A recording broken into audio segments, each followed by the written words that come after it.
Bonjour et bienvenue à toutes et à tous dans Multijoueur, votre rendez-vous jeux vidéo.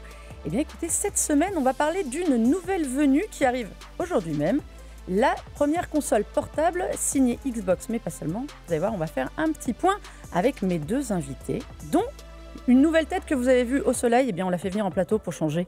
Bonjour Diogo. Bonjour, je suis mieux à l'ombre quand même. T'es mieux à l'ombre? Ah ouais, toujours. C'est vrai, Diogo, au numérique. Exactement. Toi, t'as été en charge du test. De là, on dit tout de suite, ça Allez, y est. vas-y, balance le nom. De là, en plus c'est compliqué, donc on va pas se tromper dans l'ordre des mots, hein, sinon. Rogue Xbox Ally X. Voilà, qui a une petite sœur, mais on a tous testé la grande sœur. Et face à toi, une tête qu'on connaît bien chez nous, le sieur Otaksu. Coucou, merci encore de m'inviter à nouveau. Eh ben écoute, c'est toujours un plaisir de t'avoir pour parler technique. Et là, ça va être... Je sais pas si ce sera un plaisir sur celle-ci. Mais si, il faut de tout. On a dit qu'on partageait tous les avis. Et donc voilà, elle est là.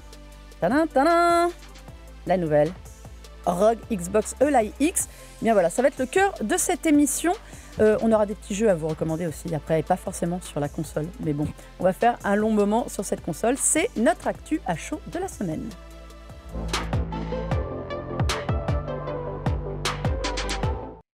Il y a un an, Asus nous sortait la ROG Ally X, sa console la plus puissante, quasiment à l'époque la plus puissante du marché. Et bien, un an après, la petite qu'on entendait en rumeur depuis des lustres et des lustres sous le nom de Project Kinan a vu le jour, et c'est le fruit d'un petit mariage entre Asus et Xbox, le savoir-faire d'Asus et de sa ROG, et le savoir-faire de Microsoft sur les jeux et les interfaces. Messieurs, est-ce que j'ai bien résumé très synthétiquement ce partenariat?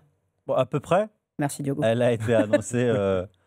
Il y a deux SKU, comme on dit dans le milieu, donc deux modèles. La Rogue Ally, Tu vas pas y arriver. Voilà. Rogue Xbox Ally X. Imagine un peu le nombre de réunions qu'ils ont fait pour savoir quel nom allait en premier. Ça devait être un enfer. C'est clair. Rogue Xbox Ally X, donc la drapée de noir la plus puissante qu'on a juste là. Et la Rogue Xbox Ally tout court, qui est en blanc, pour bien la démarquer, qui est bien moins puissante.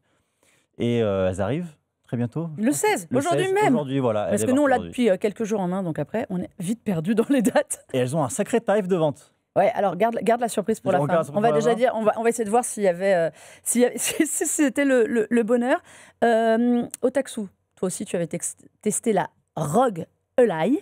Ah bah là, X. pour le coup, on est là depuis le début. J'avais testé la ROG Ally Z1 Extreme, la ROG Ally Z1 classique, la ROG Ally X qui était plus ou moins un revamp de la ROG Ally Z1 Extreme de base avec enfin 24 Go de RAM plutôt que 16 à l'époque. Donc du coup, la partie graphique qui respire un peu plus, ce genre de choses.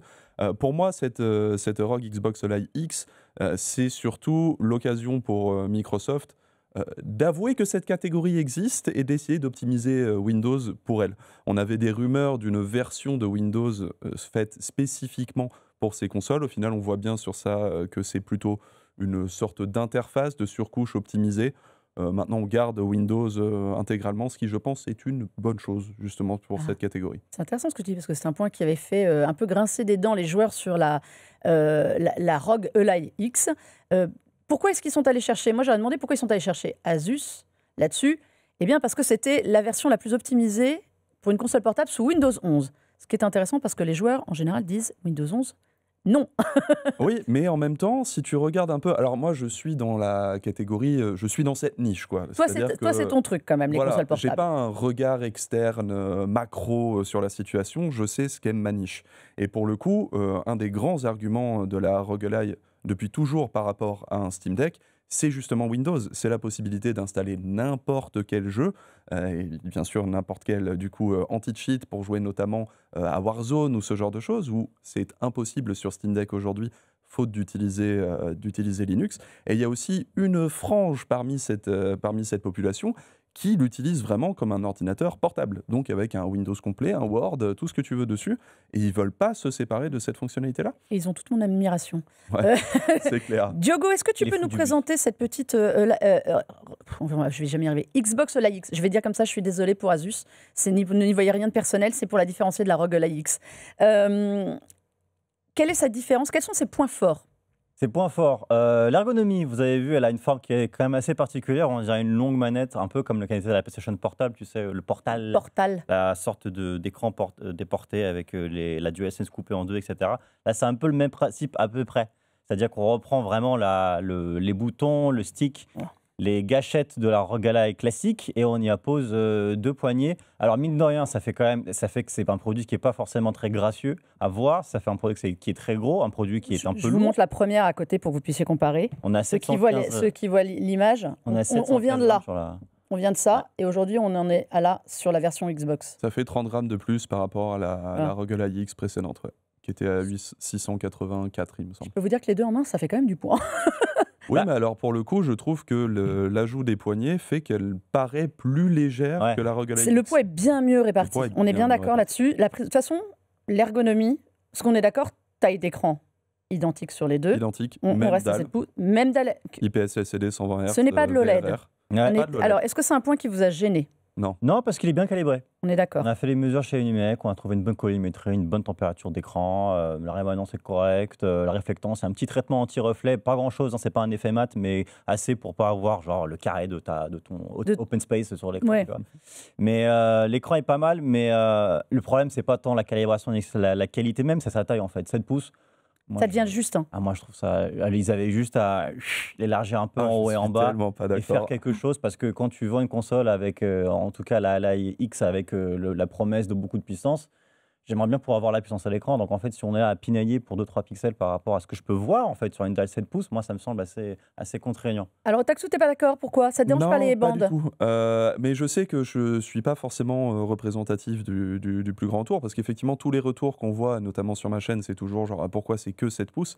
Mais pour moi, c'est un avantage déjà parce que la console reste, alors celle-ci c'est un peu plus compliqué, mais elle reste dans un format qui est plus portatif que la plupart des autres consoles. Si on regarde la Legion Go, c'est j'allais te dire la Legion Go 2, c'est un paquebot à côté. Ouais, clairement, tu vois. Là pour le coup, Diogo, tu veux un grand écran, il y a un grand écran, mais enfin tu as tout le package XXL. Juste au milieu, tu vois. Le Steam Deck par exemple, c'est 7,4. C'est pas mal. Son modèle OLED. Mine de rien, en fait, c'est l'écran du Steam Deck qui est juste là. C'est du 16 dixième. Donc en fait, on a un peu plus en haut, un peu plus en bas.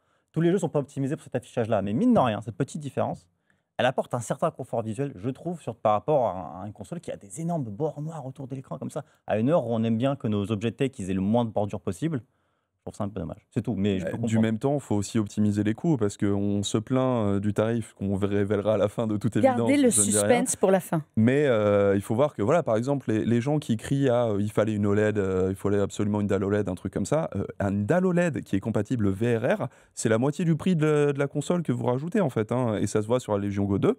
Accessoirement, qui a fait ce choix, et on a vu les tarifs que c'est.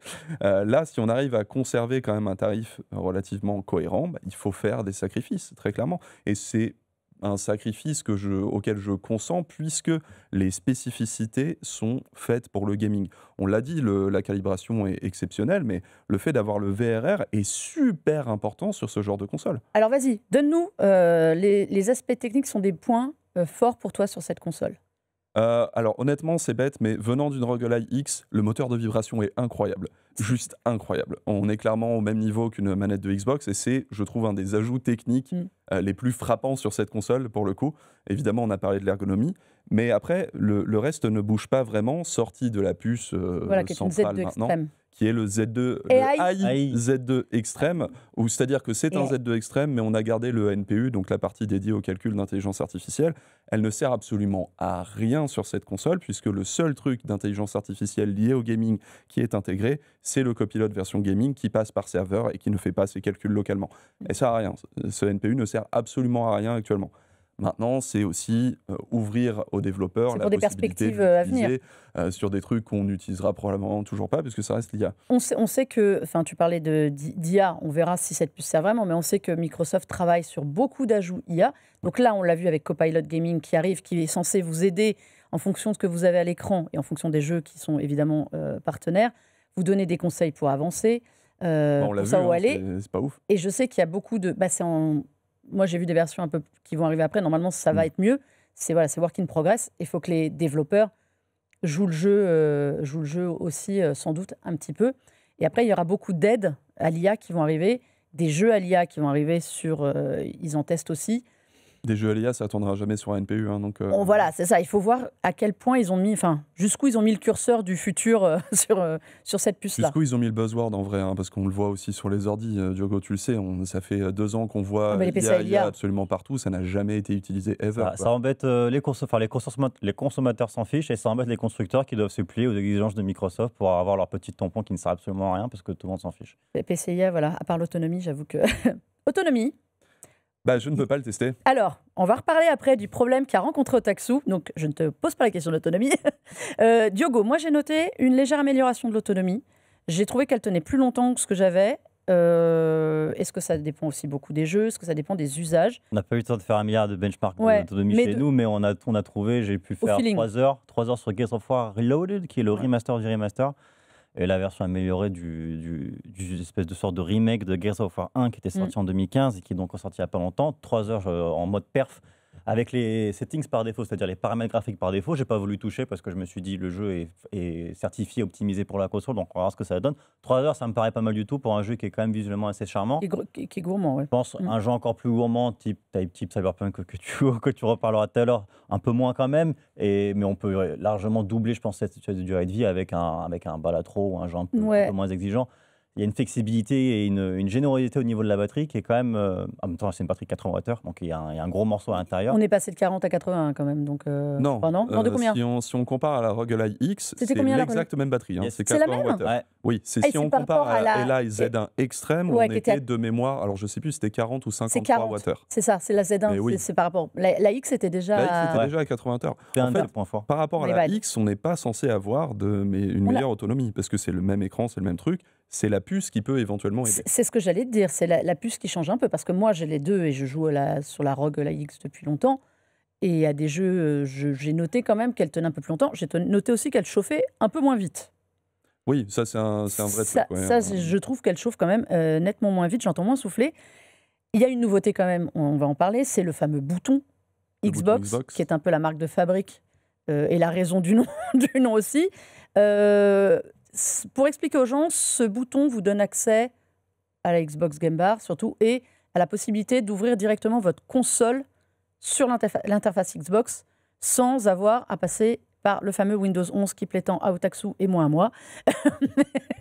Et je pense surtout, alors je veux votre avis, pour moi c'est le meilleur point grand public de cette console. D'avoir Xbox, tout à fait. D'avoir Xbox et d'avoir... On vous met dedans direct. Oui, voilà. Après, c'est un point grand public, oui et non, parce que ça force aussi des erreurs du grand public sur ce qu'est cette console.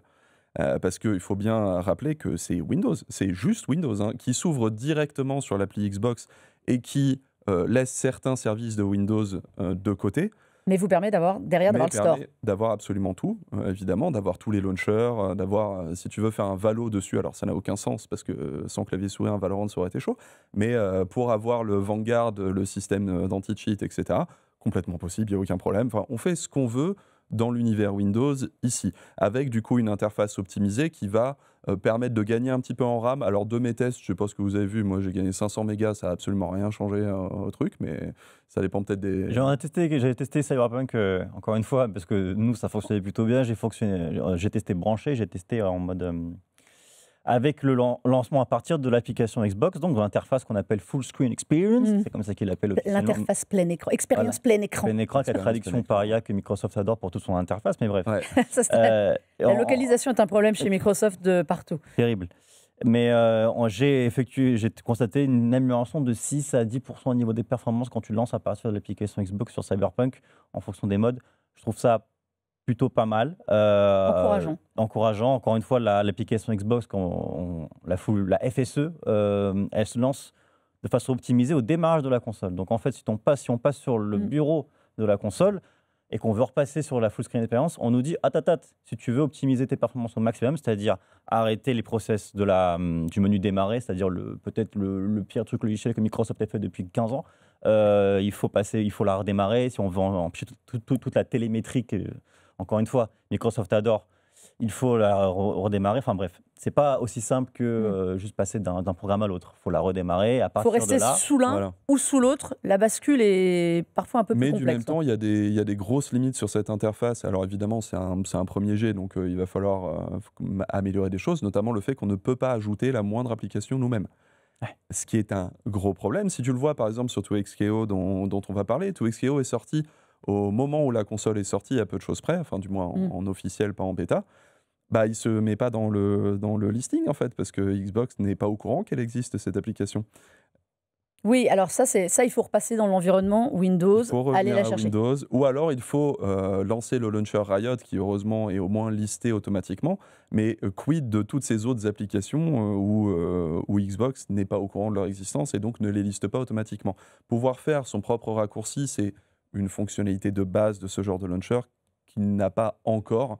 Ça va être probablement rajouté. On est quand même sur les premiers pas d'une nouvelle philosophie pour Windows d'ouvrir son système. Parce qu'il y a des autres launchers, il faut le dire. Il y a quand même accès. Ce n'est pas qu'une console dédiée à l'environnement Microsoft et Xbox. Ça, c'est quand même déjà un changement philosophique chez eux.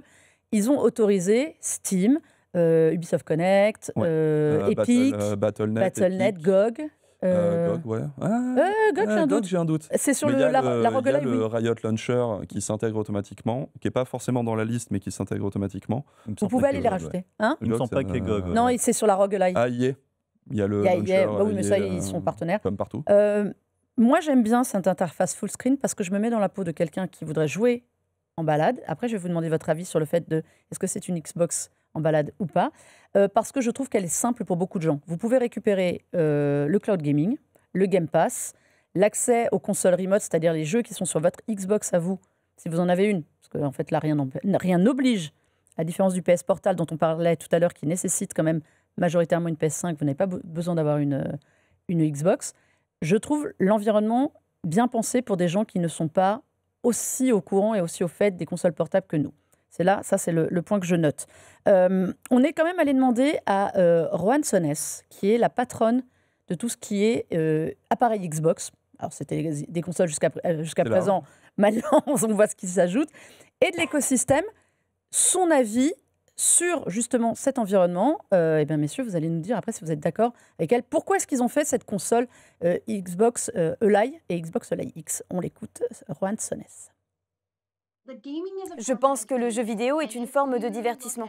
Et si on regarde les autres formes de divertissement, la télévision, les films, les livres, ils vous suivent partout.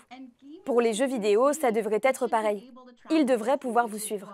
C'est pour ça que chez Xbox, on s'est autant concentré sur le fait de s'assurer que l'expérience Xbox puisse toujours être avec vous. C'est aussi pour ça qu'on a ressenti le besoin de créer quelque chose que nous pourrions mettre entre vos mains et que vous pourriez emmener partout. Vous pouvez télécharger vos jeux et y jouer directement sur la console. Vous pouvez streamer vos jeux depuis votre console Xbox à la maison. En fait, vous pouvez streamer tous vos jeux consoles en déplacement, tant que vous avez une connexion Internet. On était obsédés par l'ultime portabilité et par le fait de donner aux joueurs une flexibilité maximale dans leur expérience de jeu. De mon point de vue, la Xbox Live X est la console portable la plus performante du marché. C'est la fin de la séparation entre les PC et les consoles. On veut réunir ces deux mondes et on le fait avec les développeurs. Un excellent exemple, c'est le Xbox Play Anywhere. On travaille avec les développeurs pour permettre aux joueurs, avec un seul achat, de pouvoir jouer partout, de proposer des sauvegardes multiplateformes, une progression croisée, le tout optimisé pour différentes manières de jouer, que ce soit avec un clavier et une souris ou avec la manette. Je pense que les consoles portables sont très grisantes. C'est une opportunité de forte croissance. Et le fait de pouvoir désormais les développer avec Xbox, avec la liberté et la flexibilité de Windows, je pense que ça séduira nos clients qui jouent sur console, mais aussi nos clients qui jouent sur PC. Ça séduira même de nouveaux clients, une nouvelle audience élargie que Xbox pourra explorer pour la première fois. Pas étonnant. Messieurs, est-ce la fin de la démarcation PC-console? Est-ce qu'un produit comme ça, qui a la croisée des chemins en puissance et qui cherche l'univers console, c'est la fin vraiment ou pas? Diogo, il me regarde avec un air sceptique, genre mais qu'est-ce qu'elle raconte? Non, avec tous les efforts qu'Xbox essaye de faire, Donc ta télé c'est une Xbox, ta console, ta Xbox c'est une Xbox, ton PC c'est une Xbox, ton machin est une Xbox. Je pense qu'il va encore falloir quelques années avant que le public comprenne que quand Xbox parle d'Xbox, ils parlent de leur écosystème. Et donc effectivement, quand tu parles d'un écosystème, tu peux mettre de côté tout ce qui est console, PC, etc. Tu peux devenir comme dire agnostique du hardware et juste dire aux gens, voilà, l'environnement Xbox, il te promet telle chose, telle chose, telle chose. Sauf que le grand public, je pense que les gens, pour eux, une Xbox, c'est toujours la console en fait, c'est toujours une boîte. Et tu achètes tes jeux dessus. Et tu as ton portfolio de jeux que tu as acheté il y a 15, 10, 25 ans, etc. Et tu joues avec une manette. Enfin, c'est compliqué pour les gens de comprendre que l'Xbox, c'est un écosystème. Et donc, il y a des compromis à faire par rapport à un PC, une console / PC comme ça, par rapport à une vraie console ou par rapport à un vrai PC, en fait, où vraiment on est encore sur une autre strate d'utilisation. Je pense qu'il y a encore à faire des efforts. Je ne sais pas si on peut tout de suite dire que c'est la fin des consoles ou c'est la fin des PC et puis tout le monde joue ensemble. C'est pas vraiment aussi simple que ça. Tu ne crois pas au cross-save, cross-platform, cross-machin, tout? Ça marche quand ça marche. Elle part de Xbox Play Anywhere. C'est genre 35 jeux, 40, grand max sur... C'est ce qu'elle dit. Il faut que les devs aussi jouent le jeu. Pourtant, tu te dis ça devrait être plus simple pour eux de créer un seul jeu et ne plus avoir à se soucier des plateformes, des supports et tout. Pas exactement, puisque une des grandes valeurs des consoles sur ce marché, c'est justement que le dev n'a à optimiser que pour une seule plateforme unique, alors que le PC, c'est optimisé pour des combos infinis de matériel. Donc, commencer à intégrer la ROG Xbox Live X dans cette philosophie ceci est une Xbox, c'est culotté au niveau où on est aujourd'hui, parce que effectivement le grand public ne comprend pas. Le commentaire numéro 1 que j'ai sur ma chaîne, c'est donc du coup je peux jouer à mes jeux Xbox dessus. Non, alors si, mais non, parce qu'en fait il faut que ce soit dans le label Xbox Play Anywhere que tu valides. Alors sinon tu peux peut-être éventuellement jouer en remote si tu gardes la console, mais si tu n'avais pas prévu de garder, enfin c'est un bordel. Je pense que c'est le message qu'ils ont du mal à faire passer depuis longtemps, c'est que Xbox, comme tu le dis Diogo, est devenue en fait une philosophie gaming et n'est plus que la console. Une marque. C'est une marque, et d'ailleurs en PC, ils sont en train d'essayer de passer beaucoup de choses sous la marque Xbox. Est-ce que ça, c'est pas surtout un support du Game Pass ? Si, complètement. Enfin, la stratégie est là. On le voit parce que justement, le Game Pass est vu comme le Netflix du jeu vidéo. On voit bien que c'est la stratégie, en tout cas économique, qu'applique Microsoft à ce service. Mensuel, payant, avec une bibliothèque, etc. L'augmentation des prix qui vont avec. L'augmentation des prix et des services qui arrivent. Ouais. Voilà, les jeux qui sortent et rentrent comme ils veulent. Et on essaie d'appliquer cette philosophie maintenant au matériel. De juste, vous choisissez le matériel sur lequel vous allez lancer ce truc. Mais c'est beaucoup plus complexe sur le jeu vidéo que ça ne l'est sur un film qui peut être lancé sur un appareil à 200 € comme un appareil à 1200 € et avoir la même tronche.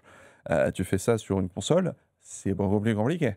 Je voudrais quand même que tu nous parles parce que nous, on a pu la tester, donc on va pouvoir donner un avis avec Diogo. Toi, tu ne peux pas encore le donner complètement au Taxou parce que tu as rencontré un petit problème. J'ai pas que rencontré un petit problème, parce que j'ai rencontré un problème sur aujourd'hui 4 voire 5 consoles différentes. Donc c'est compliqué pour moi de ne pas dire que c'est au moins assez élargi. Maintenant, à quel point, je ne sais pas, mais le fait est que, à mes yeux et sur mes tests, la console ne fonctionne pas au maximum des performances qu'elle pourrait avoir avec le AI Z2 Extreme. On peut le voir sur le fait que lorsqu'on lance un benchmark, donc un test synthétique qui met tout à fond, on a une certaine fréquence qui est appliquée à la carte graphique qui n'est jamais appliquée dans sa totalité sur les scènes de jeu que je teste. Sachant que, évidemment, sur certaines scènes, les fréquences ne seront jamais au max tout le temps, c'est des questions de pic la plupart du temps. Mais là, on est à la moitié de ce qu'elle devrait être, ce qui est un souci. Alors, pour les béotiens, là, qui nous écoutent et qui sont en train de se dire « je viens de prendre un cours de chinois avec Otaku ». Et pourtant, j'ai essayé de faire doux. Est-ce que, c'est préjudiciable à la console? Est-ce que c'est gênant en jeu? Est-ce que c'est quelque chose qui peut se corriger? Alors, le truc, c'est que la console tourne quoi qu'il arrive. La bonne nouvelle, c'est qu'elle, non seulement elle peut tourner mieux, mais en plus, ce n'est pas un problème de la puce elle-même, ce n'est pas un problème matériel. Ce qui veut dire qu'avec une suite de mises à jour, on va pouvoir le faire. J'ai eu quelques détails, du coup j'ai une source côté développement Xbox, alors pas la source la plus proche de ces produits-là, mais qui a vu sur le code source de Microsoft et qui a pu analyser un peu le truc, qui m'a dit que globalement c'était la version de Windows qui était mal calibrée par rapport au produit, les drivers qui ne sont pas validés, Windows officiel, donc ça pose des soucis aussi avec le noyau de Windows derrière. En gros, il y a clairement un souci. Voilà. Mais pas gênant en jeu. Pas gênant en jeu. Si, gênant alors, quand même. Oui, c'est ça. Est-ce que c'est gênant en jeu ou pas? Alors, c'est là où c'est compliqué de mesurer, parce que la console tourne, il n'y a pas de problème, les jeux se lancent, il n'y a pas de souci, à des performances qui sont, bon, on a 30 FPS, 40 FPS sur des gros jeux. OK, mais quand on est à des performances qui sont en dessous de la ROG Ally X, dans mes tests, c'est un souci pour un nouveau produit. Et tu as rencontré ça sur tout type de jeu ou sur des types de jeux particuliers? Tous mes jeux ont ce problème, mais à des niveaux différents. Et sur d'autres consoles, on peut voir des chutes de fréquences différentes, selon les jeux également. Donc le fun, c'est que le produit que j'ai conservé le plus longtemps, du coup, qui était le premier, parce que du coup, je l'ai changé 3 fois pour constater les mêmes choses 3 fois, ce qui est quand même un gros problème. L'avantage, c'est que j'ai gardé le produit qui montre les pires résultats. Donc j'ai pu créer des tests pour Microsoft, pour eux déjà, AMD. Parce qu'ils t'ont demandé des retours quand même. Là, en fait, si tu veux, ça fait 1 semaine et demie que je teste la console que sur ça, du coup, parce que j'ai vu le bug très tôt et que je l'ai reproduit sur aujourd'hui 4 consoles différentes. Donc il n'y a pas de fumée sans feu déjà de base, mais effectivement, je ne sais pas quelles sont les conditions, on n'a pas encore trouvé quelles sont les conditions dans lesquelles ça s'applique. Est-ce qu'il y a un souci de compte, de mise à jour Windows, etc. J'ai testé un maximum de trucs, j'ai installé tout ce qu'il faut. Je retrouve toujours ce comportement, ce n'est pas forcément le cas chez les confrères et les consoeurs, ça ne veut pas forcément dire qu'il y a un problème sur vos tests, pas du tout. C'est vrai que nous, alors tu nous as montré, en effet, on avait une petite chute, moi j'ai eu en usage aucun souci. À ce niveau-là, Diogo, je crois que c'est à peu près pareil. Non, moi j'ai surtout des instabilités au niveau du software. Du software, mais c'est parce que nous on avait des versions, il faut dire qu'on teste en version bêta et qu'on n'a pas la version totalement définitive quand elle sort sur les interfaces. Et de même. Donc, mais voilà, mais c'est vrai que moi j'ai pas du tout eu ce problème-là. Ce que je vois pour donner mon avis, c'est que par rapport à la ROG Ally X, j'ai une meilleure autonomie, légèrement meilleure. J'ai surtout une meilleure ergonomie. Et pour moi, la grosse différence, c'est que la prise en main, je la trouve 10 000 fois meilleure, quoi. Le coup des poignets, c'est un game changer d'usage, réellement. Après, l'interface, le côté full Xbox, si vous êtes déjà Xbox, PC, console, je trouve ça hyper bien pensé. Alors évidemment, les gens qui sont full gaming, full PC, ils vont peut-être pas être d'accord, mais vous pouvez quand même encore avoir accès à des stores, des launchers à côté, je pense qu'il y en aura d'autres. Moi, je trouve que c'est bien. Et surtout, pour rajouter un truc sur ça avant d'oublier, Windows montre bien que leur ambition n'est pas d'avoir forcément que l'appli Xbox en tant que launcher principal. Exactement. On le voit aujourd'hui dans les paramètres de Windows, qu'il y a un petit déroulé. Donc, si ça se trouve, demain, on va pouvoir choisir le Big Picture de Steam ou des solutions alternatives libres comme Play Night, que j'aime beaucoup sous Windows, qui te permet de vraiment tout intégrer d'un coup facilement. La grande faiblesse, je trouve, de cette interface aujourd'hui, c'est que esthétiquement, quand elle intègre un jeu qui n'est pas un jeu Xbox, les icônes sont complètement éclatées. J'espère que ça va s'améliorer parce que nous, on avait des versions pré-launch. En fait, le truc, c'est que quoi qu'il arrive, on voit bien qu'on est au début de quelque chose pour Windows. Ils viennent à peine de démarrer. Enfin, non, ça fait 2 ans un peu plus d'un an qu'elle est en dev, cette interface-là. Mais c'est pas beaucoup non plus pour un tel chantier quelque part. On sait que c'est ce genre de truc qui, en 2-3 mises à jour, on va retrouver les fonctionnalités qui nous manquent, notamment ajouter juste une appli, et qu'on a un avenir brillant, puisqu'ils sont déjà en train de travailler aussi sur des fonctionnalités exclusives. Mais Diogo, avis? C'est le propre comme dans toutes les grandes firmes, Xbox et Microsoft, ils ne communiquent pas entre eux, en fait. C'est des boîtes qui sont toujours en concurrence permanente au niveau de certains segments. Et pendant très longtemps, Microsoft a eu un retard monstrueux parce que la ROG Ally est sortie en 2023, juste après que le Steam Deck ait un peu secoué tout le monde. Tout le monde s'est dit « il faut qu'on bouffe un peu ce marché qui vient de naître, etc. Il faut, enfin qui vient de naître. » Qui visuellement existait et les gens étaient prêts à lâcher des sommes de plus de 200 € pour une console portable. Donc tout le monde est en mode « que ce soit MSI, Asus, etc. » Tout le monde est en mode « il faut que je sorte mon truc. » Et après, ils se sont retrouvés comme des bénets. Qu'est-ce qu'on met comme OS? Comme système d'exploitation. Bon, on va mettre Windows 11. Comme Windows 11 sur une console comme ça, c'est horrible. Enfin, c'est une tannée pour les gens qui veulent juste jouer comme moi. Peut-être qu'il y a des gens qui aiment bien faire leur comptabilité sur leur console portable, Dieu les bénisse. Elle a 2 ports USB-C, il faut quand même le rappeler, donc vous pouvez la connecter aussi à un écran externe. Oui. Il faut aussi le dire. On peut même la connecter à une carte graphique externe. Mais c'est pour quelqu'un qui veut jouer, c'est insupportable. Et donc, il y a une sorte de concurrence entre Xbox et Microsoft pour savoir mais qui va s'occuper de ce segment du marché. Parce que c'est des PC, en fait, tes trucs. Ok, mais regarde, on dirait une console. Du coup, c'est Xbox qui doit s'en occuper. Ils ont mis 1 an à se décider. Au final, ils se sont dit, bon, tu sais quoi, on va collaborer. Ils ont collaboré cette interface. Elle est ce qu'elle est. Il y a des ajouts. C'est-à-dire que c'est un premier jet. Ils sont partis d'une base qui est l'application Xbox sur PC qui fonctionne relativement bien, avec quelques défauts près. Et on va reprendre ça, on va essayer d'en faire un truc qui est optimisé pour le format jeu comme ça, pour le format console. Il y a des problèmes d'instabilité, il y a des problèmes de feedback visuel. Quand tu lances un jeu, tu ne sais pas vraiment si tu l'as lancé, donc tu réappuies, en fait tu l'as lancé 2 fois. Il y a des problèmes, parfois les commandes disparaissent, donc quand tu bouges tes boutons de téléjoystick, il y a un qui se passe, du coup en fait il faut que tu la remettes en veille, bref.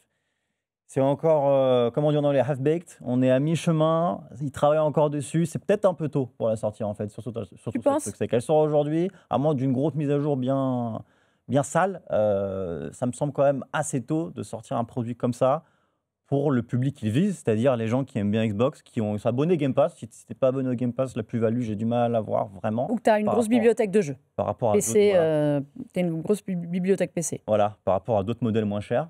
Donc, c'est un peu tôt, je dirais. Par rapport au marché, alors, on va donner les prix, parce qu'on a quand même attendu. Ça y est. Ça y est, on a le droit. Alors, la ROG Xbox Ally démarre à 599 pour le modèle blanc. Le prix d'une console Xbox Series X. Le prix d'une Series X, mais aussi, parce que comparons avec ce qui est comparable, relativement proche d'un Steam Deck OLED 512 Go avec la même capacité de stockage, il me semble. Ouais, c'est ça, c'est l'autre qui part après. Il est toujours à 512 aussi gigas de stockage, il me semble. Donc 50 € de plus pour avoir accès au Game Pass. Si on reste sur ce marché-là, si on étend par contre effectivement même prix qu'à Series X. Quoi. Voilà. Et l'autre, eh bien là, c'est la teuf, 899 €. Est-ce que finalement, quand on parlait tout à l'heure du Lenovo Legion Go 2, alors certes, écran OLED, écran 8 pouces, mais un petit peu moins de puissance, je crois, ou c'est la même puce ? Non, c'est la même puce. Ça va être la même puce ? Ouais. Qui est à 1200 balles. Qui est à 1200 balles. Il ne faut pas oublier qu'il y a la MSI 8, la Pro AI 8. Elle est à 1200. Elle aussi. 1100, 1200. C'est quand même moins cher pour un truc qui va être très très puissant. Et puis on n'a pas pris la hausse de tarifs que les US ont pris aussi, parce que... Parce qu'on est encore sympa comme pays. On rappelle quand même qu'il n'y a pas de chargeur.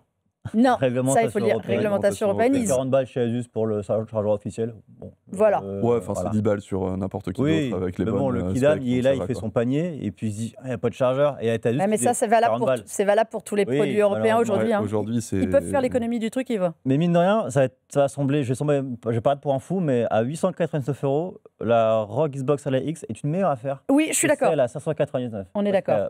Si tu descends jusqu'à 600 balles, pour une console qui est à peine plus, qui a la même puce à peu près qu'un Steam Deck avec 5 watts en plus, etc. Moi, je dis, tu pars sur un Steam Deck OLED. Donc, tu auras ton interface TeamOS, tu n'auras évidemment pas le Game Pass, tu n'auras évidemment pas tout ce qu'il y a. Mais si tu n'as pas déjà adopté les réflexes et l'écosystème Xbox, mais que tu veux une console portable, mais que tu ne veux pas mettre 800 balles, prends un Steam Deck en fait. C'est clair. T'embête pas avec. J'ai une alternative.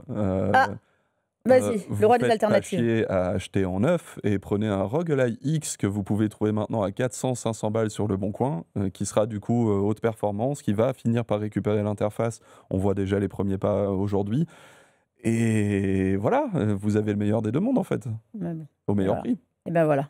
La meilleure affaire pour Otaksu, n'achetez pas la Xbox Ally X, prenez la ROG Ally X. On va pas faire des euros de tous les côtés. Quand même, j'aimerais rajouter, parce que je trouve que c'est important dans le contexte, rapport au problème que j'ai récupéré. Là, j'ai des nouvelles tout le temps. Ma ROG Xbox Ally X repart à Taïwan, du coup, pour analyse plus approfondie. A priori, AMD, Microsoft et Asus, du coup, sont maintenant tous en train de parler en mode ingénieur à regarder mes analyses. Je pense que ça va être corrigé relativement rapidement en vrai. La réponse sur ta chaîne YouTube. Le plus rapidement possible, parce que du coup, moi, j'attends ça pour faire mon test, quoi. Mais voilà. Bon, messieurs, on va s'arrêter là pour la ROG Xbox Ally X. On n'aura absolument pas le temps de faire les jeux. Donc, je vais vous parler quand même, je voulais te dire un mot vite fait sur Splinter Cell, qui arrive en série Netflix. J'ai pu voir les premiers épisodes. Ça s'appelle Splinter Cell Death Watch. Je vous recommande aussi d'aller voir l'épisode suivant sur Tech & Co, aussi présenté par Clément Le Saff, qui a consacré un épisode entier à cette adaptation. Est-ce que vous avez eu le temps de voir ou pas encore ? Nope. Je m'en fiche complet, Splinter Cell, je suis désolé. C'est moche ce que tu dis, bravo. C'est l'émission où... c'est la rébellion. Otaksu, il n'aime rien aujourd'hui. Non. J'aime Metal Gear, je reste avec les Japonais. Voilà, que veux-tu ? Moi, je me souviens encore du duel de l'époque. C'est fait par des Français, arrête un peu. C'est fait par des Français du studio Faust d'animation Faust. Voilà, Guillaume Douce et Félicien Colmédage qui ont réalisé ça. On est allés se balader au studio, nous, donc on vous prépare un petit sujet dessus. On retrouve Sam Fisher, il a vieilli, il était censé être peinard en Pologne, loin de tout trafic international. Évidemment, il y a une nouvelle agente qui arrive et qui se fait attraper, donc il faut qu'il aille la sauver. Il est rappelé et il reprend donc du service. On retrouve les codes d'infiltration de la série, de la franchise Ubisoft, si vous aviez aimé. À la sauce Netflix, donc évidemment un peu plus d'action, de sang partout, dans une version d'animation très japonisante. Alors ils disent, c'est Michael Mann et Ghost in the Shell, les inspirations. Donc vous voyez un peu le truc. Mais voilà, je voulais vous en parler parce que c'est une excellente adaptation, j'ai trouvé. Si vous êtes un peu effrayé par le premier épisode comme nous, parce que c'était quand même très péchu et pas trop infiltration, ne vous inquiétez pas, on nous a dit les autres épisodes après, et c'est vrai, sont un peu plus dans la veine Splinter Cell, et surtout il y a un style par épisode. Donc, de tous les retours que j'ai vus là, de gens qui adoraient le jeu original, qui quand même a beaucoup changé d'épisode en épisode, avec les changements de génération et des attentes du public. Le retour numéro 1 que j'ai eu était justement de retourner à l'infiltration, retourner à l'origine et ne pas avoir peur apparemment d'aller dans le brut et dans le noir. C'est assez beau et noir, mais c'est très bien écrit. Je vous recommande donc si vous n'avez pas encore regardé. Bon. Et il y a un papier sur les coulisses de la série, sur les numériques. Eh bien oui, et chez nous aussi. Ah. Tu as raison, je l'ai vu aussi chez vous. On va liser les deux. Ça arrive, évidemment. Merci beaucoup à tous les deux d'être venus. Diogo, on te retrouve sur les numériques. Yes. Voilà. Et Otaxu, sur ta chaîne, pour nous dire s'il a résolu ses problèmes. Avec ça, youtube.com/otaxu, puis on a fait de multiples nuits blanches et on va continuer d'en faire de toute évidence. Cool. Et le ministère du commerce taïwanais qui en l'appelait tout à l'heure. Qui en infiltration chez lui. Merci à vous toutes, à vous tous en tout cas d'avoir suivi cette émission. Vous pouvez la retrouver en multidiffusion sur la chaîne Tech & Co, sur le site Tech & Co et la chaîne YouTube, et évidemment sur la plateforme RMC BFM Play et en podcast partout. On a fait le tour. On se retrouve très vite pour reparler vraiment jeu. Voilà, aussi ceux dont on n'a pas eu le temps de parler aujourd'hui. En attendant, jouez bien sur la Xbox Eli ou bien sur vos consoles et PC. En tout cas, à très vite.